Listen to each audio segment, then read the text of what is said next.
किसान भाइयों ने राम राम। और हम हाजिर हैं लेकर कार्यक्रम बात किसानों की। तो साथियों, आज हम बात करेंगे किसानों को लेकर बनाए गए 3 नए कृषि कानूनों की।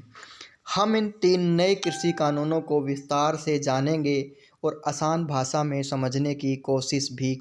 ये जो नए 3 कृषि कानून सरकार ने किसानों के लिए बनाए हैं, इसमें 2 तो नए कृषि कानून हैं और एक पुराने कानून को ही संशोधन करके सरकार लाई है।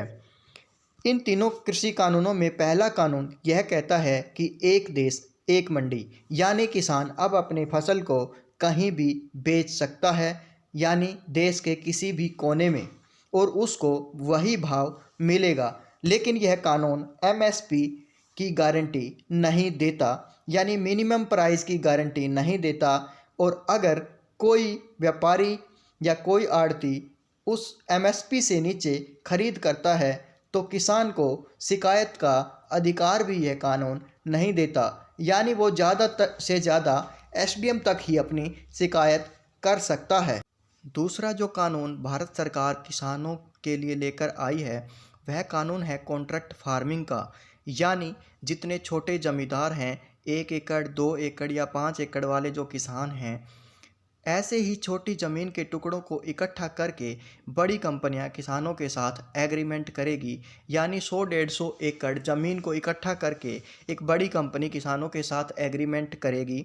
फिर जो वो कंपनियां कहेगी वही फसल उस किसान को बोनी होगी। जितनी मात्रा में खाद डालने के लिए वो कंपनियां कहेगी, उतनी ही मात्रा में किसान को खाद डालनी होगी और उतनी ही मात्रा में स्प्रे करना होगा। फिर वो फसल जब पककर तैयार हो जाएगी तो एग्रीमेंट में किए गए भाव के अनुसार ही वो कंपनियां उस किसान से वो फसल खरीद लेगी। इस कानून में भी कुछ खामियां हैं जिसको लेकर किसान और सरकार आमने सामने हैं।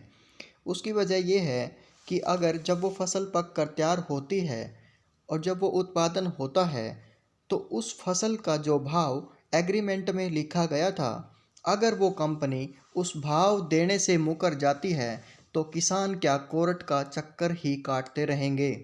ये सबसे बड़ी खामी इस कानून में है। अब इस कानून को हम एक उदाहरण के द्वारा समझने की कोशिश करेंगे। मान कर चलिए कि एक कंपनी ने आपके साथ आलू की पैदावार के लिए एग्रीमेंट किया और जब वो फसल तैयार हो गई, आपके खेत से 100 क्विंटल आलू निकला। लेकिन उस समय वो कंपनी आपसे 100 क्विंटल आलू की बजाय 40 या 50 क्विंटल आलू ही खरीदती है और बाकी का माल छँटाई करके निकाल देती है। ऐसा वो कंपनी इसलिए करेगी क्योंकि जब उत्पादन होता है तो आलू का रेट मार्केट में बहुत कम था और कंपनी लॉस से बचने के लिए आलू की छँटाई कर देती है और ये कहती है कि ये आलू जो बाकी का रह गया है वो हमारे अनुसार या एग्रीमेंट के अनुसार इसका साइज़ या आकार या वज़न नहीं है। तो किसान के पास और कोई चारा नहीं रह जाएगा और वो बेचारा कोर्ट का चक्कर ही काटता रहेगा।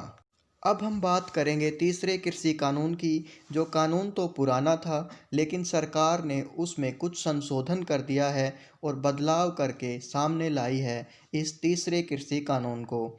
ये कानून कहता है कि अब भंडारण पर कोई रोक नहीं है, यानी आप किसी भी अनाज, फसल या सब्जी को भंडारण करके रख सकते हैं। कहने को तो यूँ कहें कि सरकार ने किसानों को छूट दी है कि आप टमाटर, प्याज जैसी फसलों का भंडारण कर सकते हैं, इस पर कोई रोक नहीं है। लेकिन आप भी ये जानते हैं और सरकार भी जानती है कि प्याज और टमाटर जैसी फसल को किसान कैसे रोक पाएगा, क्योंकि उसके पास इनकी स्टोरेज के लिए पर्याप्त साधन नहीं हैं। तो इसका फ़ायदा भी बड़ी बड़ी कंपनियों को होगा जिन्होंने ये कृषि कानून आने से ही पहले अपनी कंपनियों को रजिस्टर्ड करवाकर गोदाम बनवाने शुरू कर दिए हैं। इसमें कुछ नामी गिरामी लोगों के नाम लिए जा रहे हैं जिन्होंने गोदाम बनवाने शुरू कर दिए हैं। इसमें भी किसानों का यह नुकसान होगा और आम पब्लिक का भी यह नुकसान होगा कि टमाटर का उत्पादन जब होगा तो वो ₹2 किलो खरीदी जाएगी और अगले ही महीने मार्केट में वो 200 से ₹250 किलो हमें वापस मिलेगी। तो इसमें भी किसान भाइयों का कोई फ़ायदा नहीं है और आम पब्लिक का भी कोई फ़ायदा इस बिल से नज़र नहीं आ रहा है। यही कारण है कि आज किसान अपने हक को लेकर दिल्ली की सीमाओं पर डटे हुए हैं और सरकार के साथ आमने सामने हैं। हमने कोशिश की कि ये तीनों कृषि बिल आपको आसान भाषा में हम समझा सकें।